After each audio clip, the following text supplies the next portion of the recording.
Hello, hello, hello. Welcome back to another episode of Coach Ani, the podcast. I know it's been a minute. I'm well aware. Look, I'm just going to say I had a lot of guilt about not being 100% on a lot of things. And if you're actually watching this and not listening, you're going to notice that my background is very different. I'll tell you why.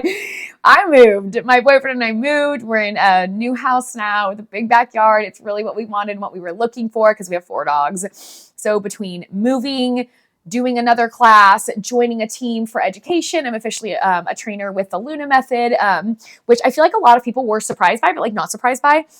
And I actually kind of want to talk about that for a second because I'm not gonna lie, guys. I had no intentions of ever joining another company again. I had no intentions. I don't think I have to tell you why. I'm sure you know why. And I'll say that Luna was not the first company to ask me to come on board and teach their method. Like that was not... It wasn't anything new. Like it was like, I had been offered that before a couple times actually. And I was just, I politely declined. It just wasn't my vibe. It wasn't what I was wanting. I just wasn't interested. You know what I mean? But I don't know if I talked about this last time I did a podcast, but I recently found out, probably in the past, like maybe month. So I have a friend who's autistic and her and I were talking one day and we were kind of laughing about how all the things we have similar. And she was finally like, you know, you're autistic, right? Excuse me? What? I'm not autistic. I have ADHD. What are you talking about, silly goose?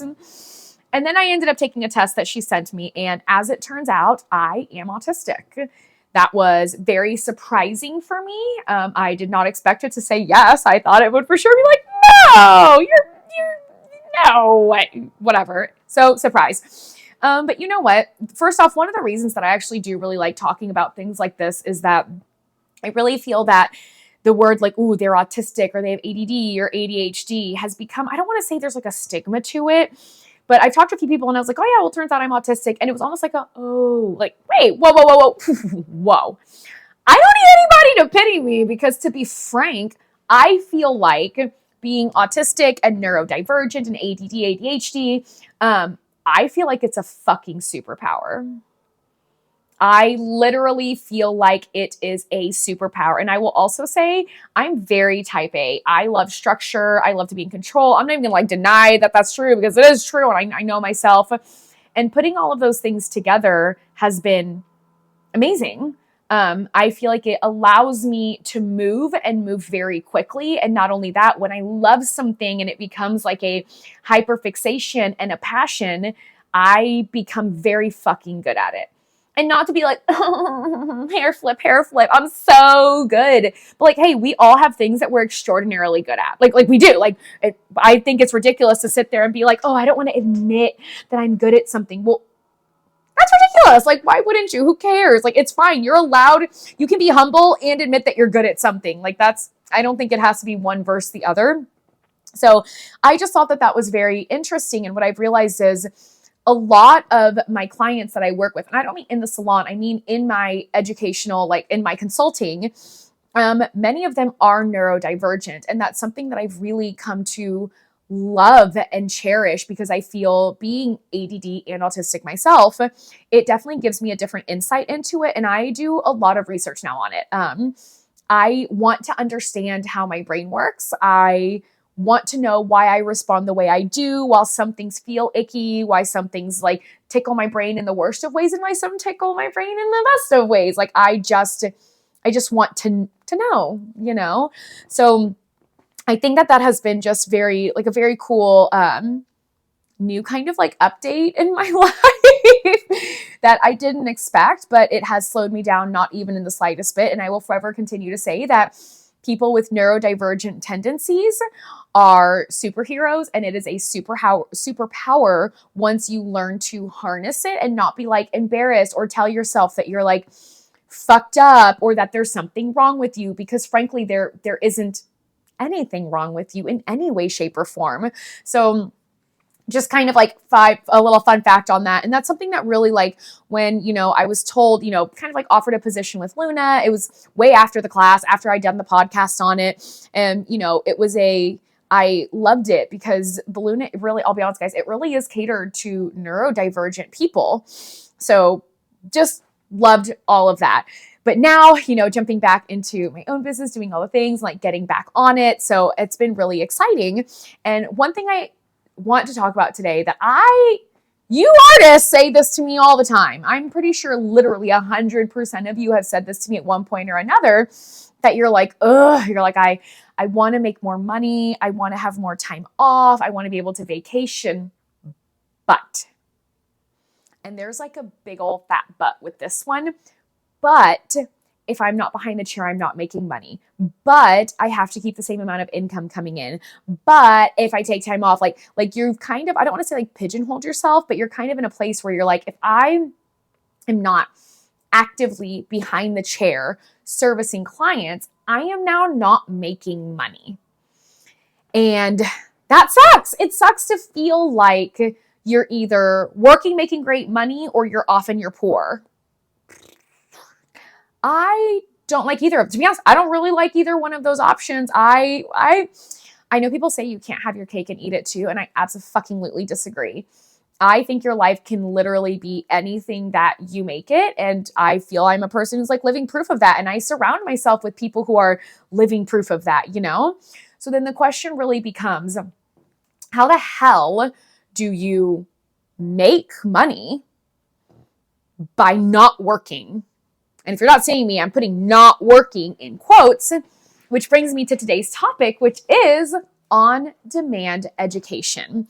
So I want to talk a little bit about this and what it is and why it's so important and how every industry, and I don't just mean the one in hair, although I do specialize in the beauty industry for obvious reasons I'm in it, every industry is going this way. So what the hell is on-demand education? So on-demand education is kind of exactly how it sounds. Imagine that there is a course online. And actually, I'm just going to use myself as the example.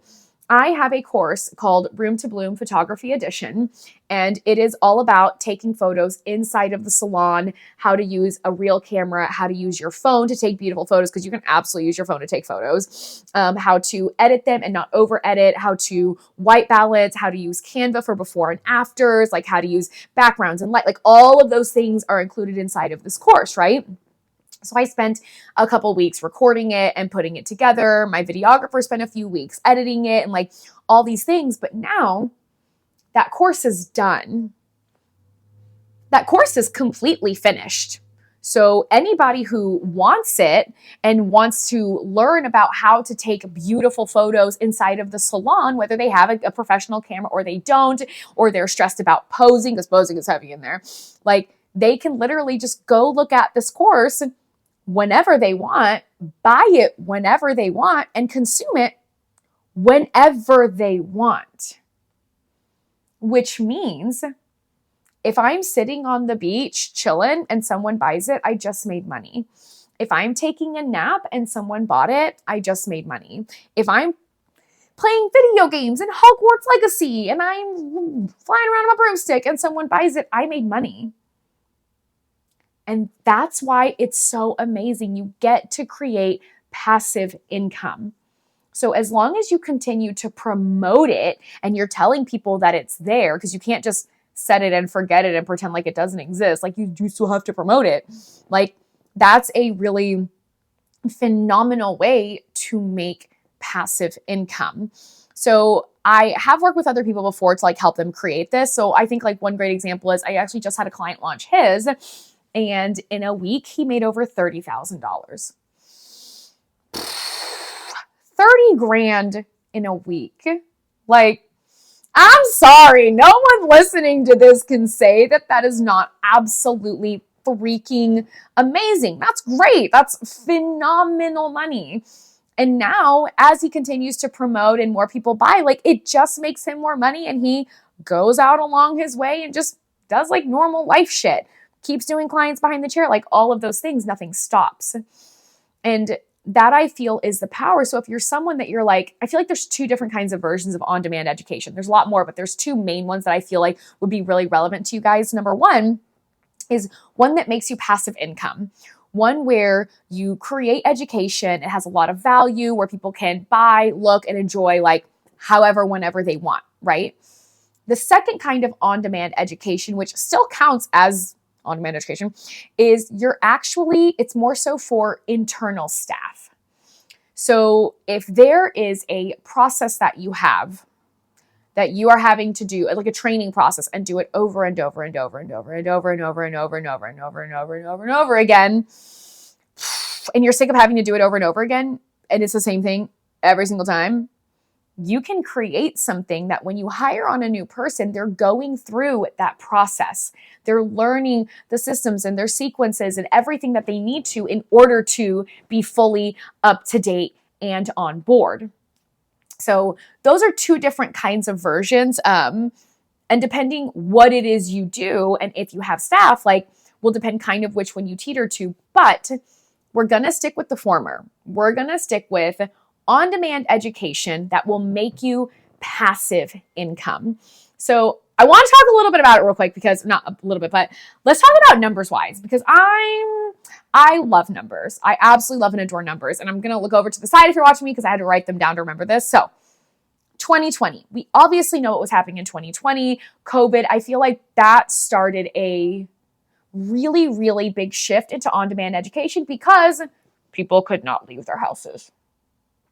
People couldn't leave. So what the hell were we supposed to do if we still wanted to learn things? And that's why I feel like it took a really big boom.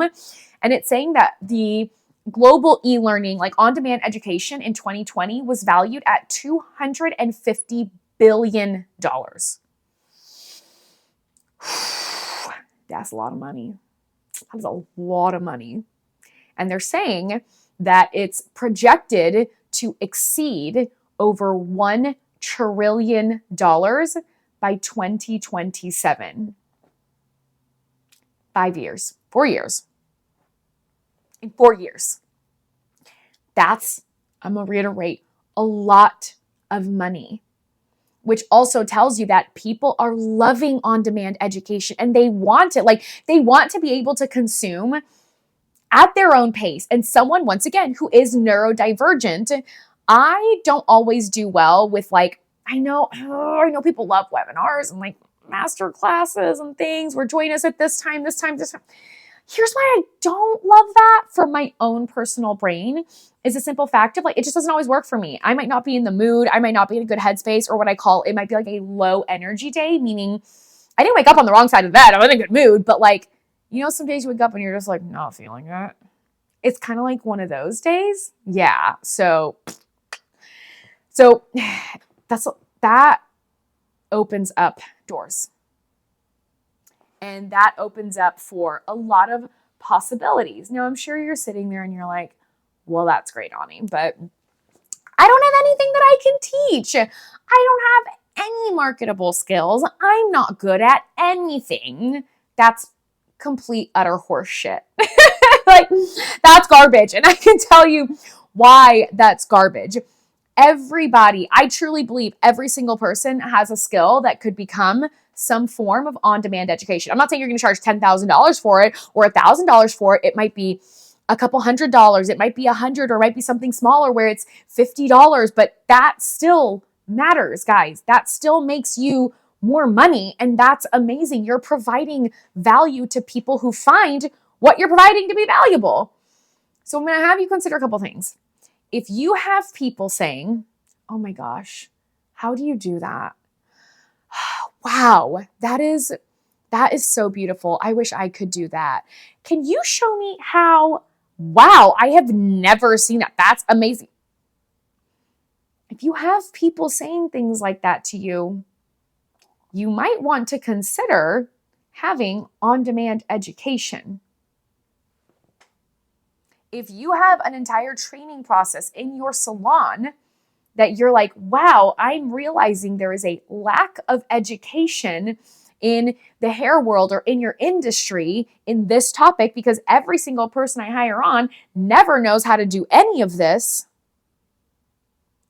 this might be your chance to show people a brand new skill or what it is that you do inside of your business. That's a chance. And I'll say, to create on-demand education doesn't have to be difficult. I think that's also a very large misconception that it's like, oh my God, but if I'm going to do it, then I'm going to have the lights and the videographer and I have to rent out another space and it's going to be tens of thousands of dollars. If it's really not. You can do that. I've had people do that where they're like, no, if we're going to do it, we're going to do it. And we're going hard. It's going to be beautiful. That is going to make it more expensive. But if that's what you want to do, you can. If you wanted to just do, for example, let's say you wanted to do a course on Canva and certain things that you created for your salon or whatever it is, you could literally use Loom. Loom is screen records your entire computer so that you can show people what it is you're doing. If there's a certain app or system or software that you love using and that people always, their minds are blown, they don't know how the hell you're using it, you could create on-demand education. Just use Loom, put it in a system and software to like actually house the education, and you're pretty much done. Creating this doesn't have to be difficult. What is difficult, I will say, because I help a lot of people do this, is I feel like it's the beginning portion. There's two parts. I feel like the first part is the actual like structure of it, right? Because a lot of people, they're like, I don't know, I have an idea, I want to do a thing. But especially because I tend to work with a lot of neurodivergent people that are just like, not want to say lost, but they're just like, I don't know, man, I have a lot of ideas, but then I have no ideas. I want to do a thing with a thing with another thing, another thing. Creating the structure for it, I feel like, is one of the hardest things, just because you just have to map it out. But just because it's a more difficult part of the process doesn't mean it's hard and impossible. It's not impossible in any way, shape, or form, right? And then I feel like the other part that can like maybe trip some people up is actually choosing a system or software. There is Teachable, there's Thinkific, I think it's Thinkific, there is LearnWorld, there's Kajabi. Like those are just some of the few that I've used, a couple of those, and I have one that's like a favorite, but you know, there's a lot out there, guys, a lot to allow you to make passive income so that you can, I mean, it's not really about, it is about making more money. I'm not going to say it's not, because I really feel like people are like, money doesn't buy happiness. I'm like, you're full of shit, because money buys freedom and freedom is happiness. Like I fully believe that. I always say I don't want to say I'm money motivated. I'm freedom motivated. I like having the space and the grace and the time to do what I want, when I want, and how I want to do it. And I actually thrive in that. The more freedom I have, the better I work, the harder I work, the longer I work, the more I get shit done. The more that someone tries to constrict me and like hold me in like a tight frame or a tight box, like, I don't respond well to that. And that's not my thriving. That's a surviving mode for me, not a thriving mode. So that's just a couple things of obviously like kind of how to figure out what it is that you want to do or what you could teach, and then putting it together. But really, guys, and I'll say, if you're wanting to know, let's say like you're like, okay, Ani, this is great. What do I do? Where do I start? What's like step number one? Okay, let's talk about step number one. We need to talk about marketing, and we need to talk about creating your email list. Generally, your email list, right? Your subscribers, the people that follow you. And I don't mean just like Instagram followers. I mean your email list, your actual subscriber list. Generally, only 1% to 2% of those people will buy education. I'm not saying it can't be more. I'm not saying it won't be more. I'm just saying on average, that's kind of the percentage you're looking at. So you really have to think, you're like, well, I have 10 people on my subscriber list. 1 to 2 people might buy. If you have 100, you're looking at, 1 to 2%. 1,000, you're still at 1 to 2%, which is great. The numbers keep going up. I'm also realizing 10, 1 is 10%. Like, wait, why do my numbers sound so fucked up all of a sudden? You have 100 people on your list, 1 to 2 people might buy. So start even thinking about that. So number one, start building up your list, okay? I use a program called MailChimp. I've actually used it years and years and years ago. It's a phenomenal tool. I absolutely love it. MailChimp is where I have everybody subscribe. So I do have that attached to my website as well. So everybody gets housed in one spot. But whether they go to my website or they're like going through a link or whatever it is, it all gets housed inside of MailChimp. Now, that's the first thing. You need to start having people subscribe. And then I also recommend that at minimum, or let's say you're just starting off, once every 2 weeks, you're sending out an email to your subscriber list just being like, hey, here's a piece of valuable information. Don't ask them, don't ghost people for months and months and months and then be like, hey, come buy my shit. I got stuff for you. That it feels gimmicky and salesy because low-key it is. And it shows that you don't give a shit about them until you want their money. And that just kind of feels gross. No one actually likes that. And it absolutely will affect your bottom dollar. Like that will affect you. So start building it up. Tell people to subscribe, to follow you. And if you have an idea of what you want your on-demand education to be, start giving out little tidbits. So for example, let's say you specialize in curly hair and curly extensions. Look, I would love nothing more than to see a course that literally takes someone from beginning to end. I'll give you an example. Number 1, shampooing curly hair. That might sound stupid to you as a curly hair expert. I have naturally stick straight, flat as a board hair. That seems fascinating to me. How to brush and or comb out curly hair when it's wet. What should you be doing when it's dry? Styles for curly hair that are protective styles regardless of how kinky, curly, and or wavy the hair is. I love hearing stuff like that. Like if someone just created a course on, even if someone just made one course that was about how to match curly extensions, how to match the texture, and how to actually go through, and I'm not saying install method-wise. Method-wise doesn't matter, but I'm saying of put it in dry or to put it in wet. When you cut it, you're cutting it. Why are you cutting it dry? Are you combing it? Are you brushing it? Are you putting it all in and then you're wetting it down? Are you putting it in and then shampooing it? Like what products are you using? I want the whole ass process. I want to see it. I'll be honest with you. That's not my specialty. And I'm not even going to pretend because I feel like to say you are a curly specialist, you have to do curly hair all the time. All the time. Oh, I just thought of, have you guys ever seen New Girl? Schmidt? All day. Sorry, I clearly just rewatched that whole entire series twice and now it's like stuck in my head. So love it. But that's why, like, I hear that and I'm sure someone who's listening, you probably are a curly specialist and you're like, what the fuck do you mean shampoo it? You just shampoo. Something that is commonplace to you is not commonplace to everybody else.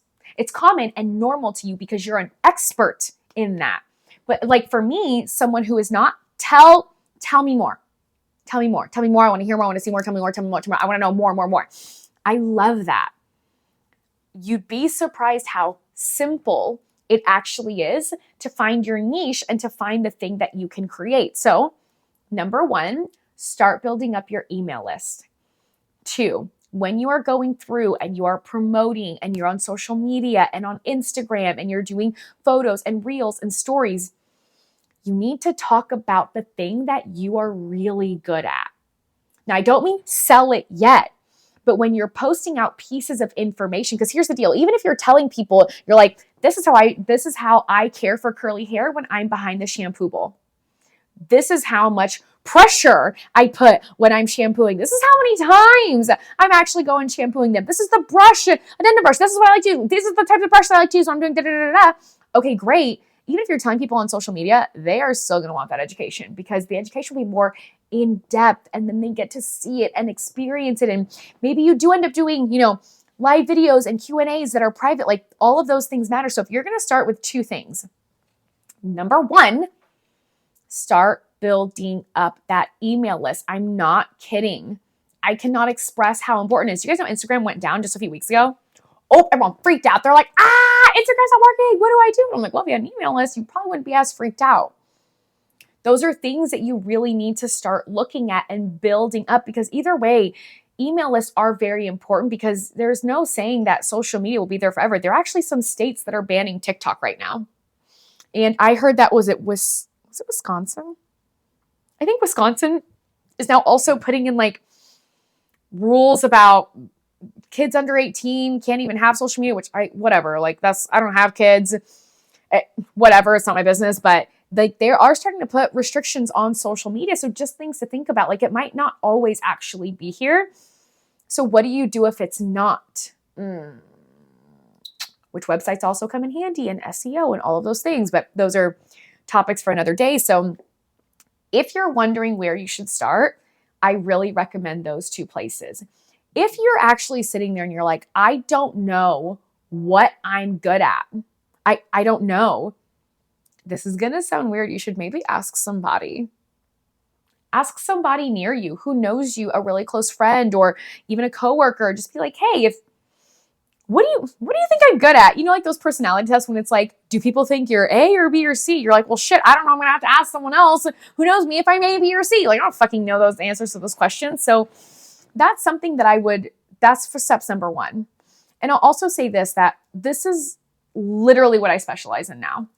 Like I help brands and companies and entrepreneurs create on-demand education. So even if you're like, oh my God, I don't know, I'm lost and confused, send me a DM.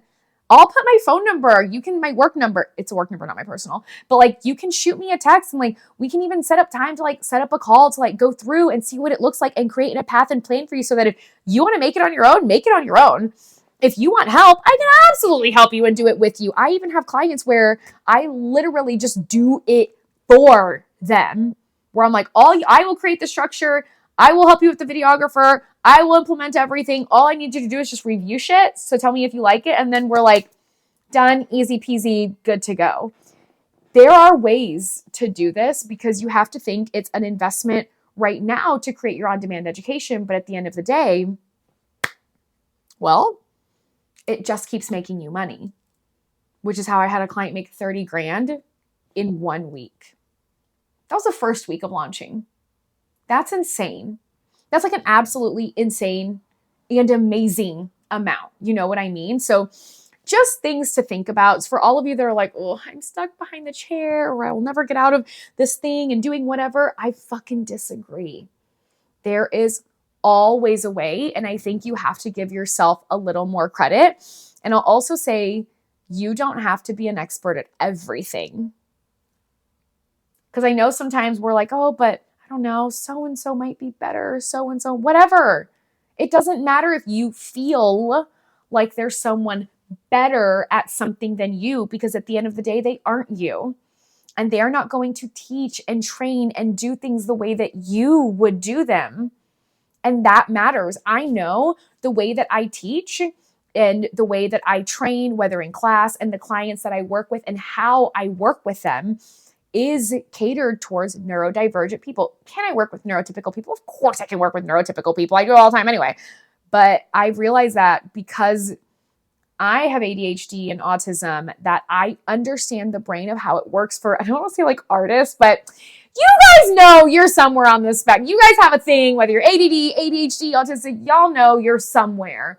I don't think I've ever met an artist that was neurotypical. Like, no way. Rarely. I won't say never. I'll say everyone has something. So just food for thought. Now, one thing I will also say, kind of jumping back on that topic, is I received a DM the other day of someone saying that they have an assistant, that they've been trying to get through their assistant training program, and they just like couldn't they're like, my sister's just not making it through. She does have ADHD and she's unmedicated. And I'm like, same girl, same, I feel you. So she's like, what do I do? How can I help her? So I did go through and I sent probably 10 minutes worth of audios like on Instagram just to tell her like, hey, here are things to look at. You have to look at object permanence. You have to look at timelines. Like you have to think about how it is that they actually learn. You might want to consider body doubling, all of these things that I feel have really helped. So if that's something that you guys also want to keep hearing about, whether it's on-demand education, how to create it, steps that I've taken, how I've helped my clients, whether it's how being neurodivergent or having neurodivergent staff, things that can help. Because she did text me back a week later and said she started implementing some of the things I told her and it's working. And her assistant's doing better and getting through her stitching and her assignments. And it's been going like really, really well, which makes me super fucking happy, to be honest. Like that makes me stoked. So just know I am going to be back to being consistent on my podcast. I just really had to give myself some grace on moving and being sick for a few weeks. I had some crazy shit go down and just like, it was a whirlwind, but the whirlwind is now calm and that makes me so happy. So thank you for being here. If you need help, if you need guidance, if you need someone to talk to, if you just want to bounce ideas off of, please shoot me a DM, shoot me a message. It never bothers me. I highly encourage it. I love it. And I do respond to literally everything, guys. I personally respond to everything. My admin does not do it. My protege does not do it. I am the one who does it because I also feel like that's something really important. I want you guys to know that you are always being heard by the person you're actually trying to talk to. So thank you so much for your patience. Thank you so much for your grace. If you need anything, I am here for you. And thanks for listening to another episode. I will see you guys next week.